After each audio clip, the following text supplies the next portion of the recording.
Hello again, whiskey friends. Thanks for joining everybody for another whiskey review. Today, we're going to be doing a review that really I did not expect to be doing, but you're going to find out as we go through this why I'm going to be talking about this one. And then we're going to have some interesting commentary, I think, in the finale of this video about this particular brand. But what we're going to be talking about today is a Weller foolproof single barrel. So yes, we are going full tater on this today, but I don't know. I've got a lot of things to say about this particular bottle. Now, if you've been following the channel at all, I've really never found a Weller foolproof that I liked. I've gone through 3 bottles of it personally, shared most of those away, and people have given me samples too, and I'm just like, ho hum. Like, I just really never understood this release. I prefer Weller antique single barrels over Weller foolproof single barrels, just never understood it.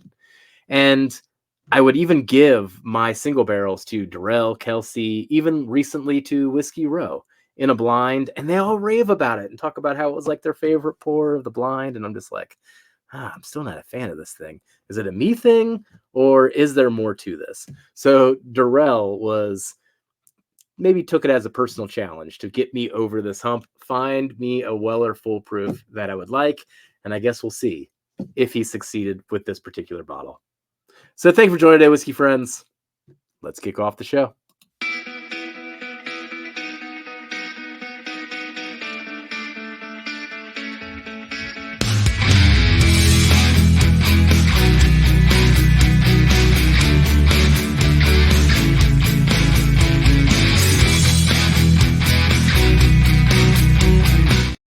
All right. So I got a little pour here. This is the most recent bottle, and this one's going to be in the taller glass here. At the end, I've actually poured out a little bit of the other bottle that I had just to do a side-by-side comparison to see if they are similar or what my hangup is on this particular brand. But with the Weller foolproof, let me pull up the stats here.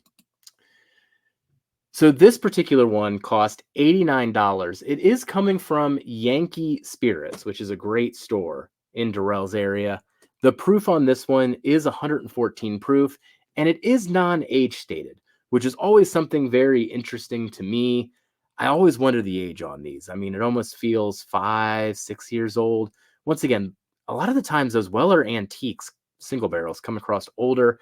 Once again, some of the confusion that I have with this particular brand when it comes to the Weller foolproof, where it kind of fits in the whole hierarchy of things.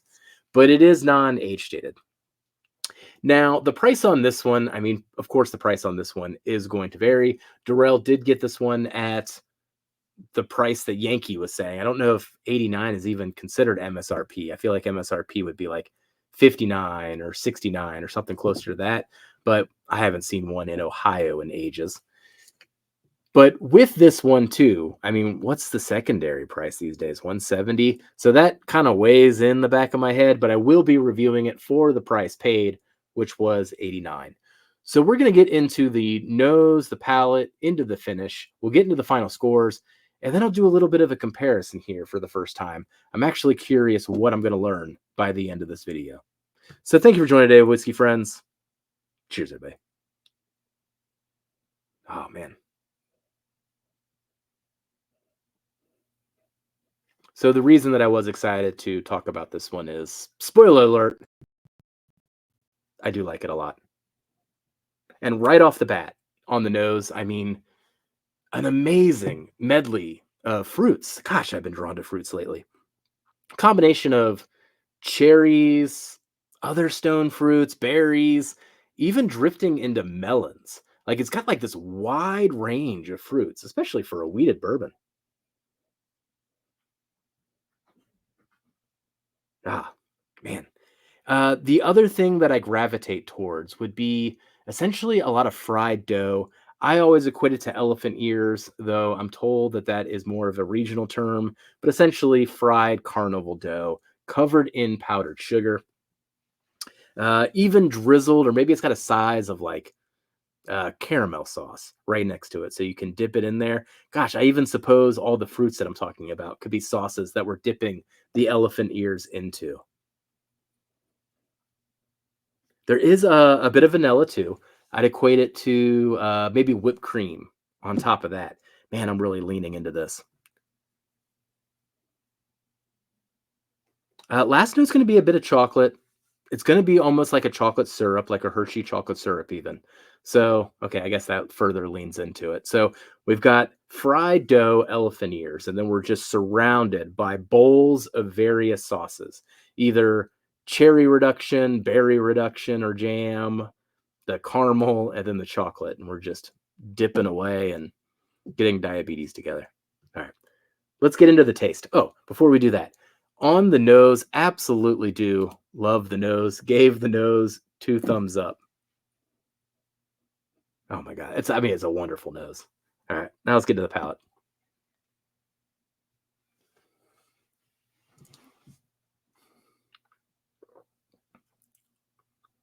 Hmm. Immediate thought up front, man, cherries, and those fried dough elements.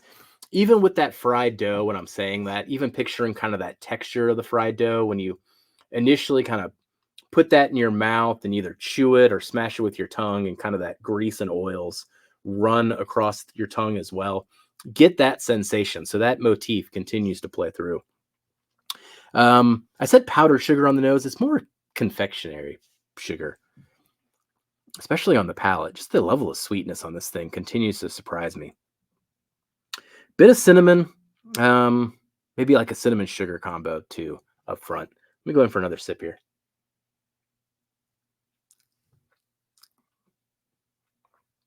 Yeah, a bit of black pepper up there as well.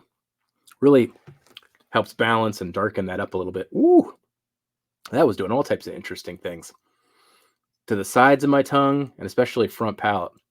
It's interesting the sensation on this one.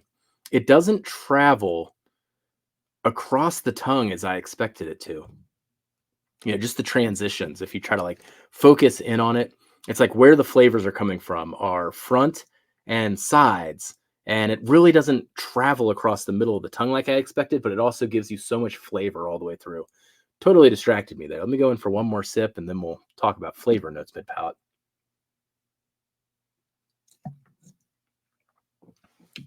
In general, though, similar notes through and through. We're going to be talking a lot about cherry and berry reductions.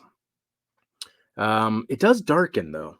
It darkens mid palate, particularly on the sides of the tongue. I think this is what was distracting me before, but it's almost like specifically the Hershey syrup, the chocolate syrup, is what starts coming across the sides of the tongue in just a very strange way, but delicious way. But it just travels very strangely. Um, and those medley of fruits just keep coming too. So, chocolate sauce, fried doughs, medley of fruits. Now, I mentioned up front how it kind of felt oily initially, but I don't know. It also feels thin at the same time too. So I struggled with that one a little bit.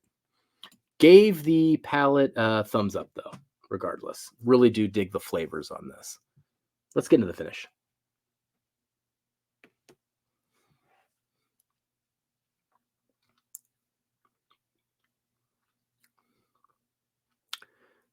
Pretty much the same thing through and through to the finish. Um, there really aren't transitions here. It's just those same notes, especially the chocolate syrup right now. But getting into kind of that just that fried dough and all those different sauces, the caramel, the fruits, the jams, the cherry specifically, and then the chocolate. I actually think the chocolate might be my favorite note on all of this, by the way. Oh, bit of pepper on the back end too. Lovely pour. All right, one more sip. We'll see if I got anything else.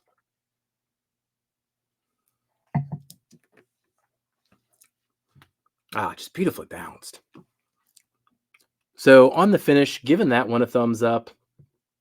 So when it comes to the channel and the scoring system, whole bunch of metrics behind the scenes, but it can be summarized into 3 categories: flavor score, experience score, and value score. Flavor score, man, I gave this almost like all the points. I really love the flavors on this thing. It's really, really delicious. 87.5 on flavor. Experience, where it loses its points here is more just things like the mouthfeel, complexity, the lack of transitions. You kind of heard those things as I was going through. So experience was actually its lowest grading metric. Value at $90, I gave it a 90. Much more comfortable for this type of experience at say 70, 75. So if we were going to talk about secondary prices, like heck no, the 90 was good for this particular one, especially with my particular need of just trying to find a single barrel of this brand that I liked. I did it and I was willing to pay a premium for it. But I also know where it compares and some things I would compare it to. I don't know. I'd feel more comfortable if the price was just a little lower. So in the end, the score comes to an 85 out of 100 on the year. That actually ranks it pretty high, 19 out of 72. Very, very good score. Not a score I was expecting to ever give this brand.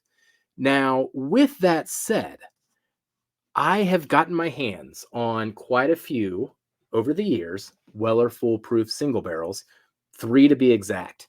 I've got the third one poured right here, and I got a little bit left of that one. Now, one thing that stands out to me here, I don't know if it's going to come across on camera as much. The color on these two is a bit different.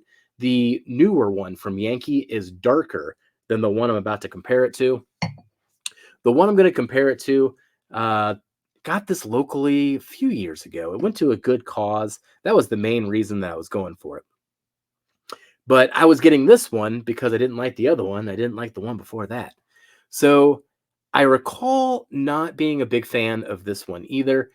Frankly, if we were to go through the scoring system, all the ones that I have scored, generally speaking, the Weller Foolproof for me has been grading between a 75 and a 78. So the fact that this one, newest one, popped up to an 85 is the reason that I did want to talk about it. I'm going to go in for a sip of this one. Let's see if I can still see what I was feeling before and maybe even articulate the differences.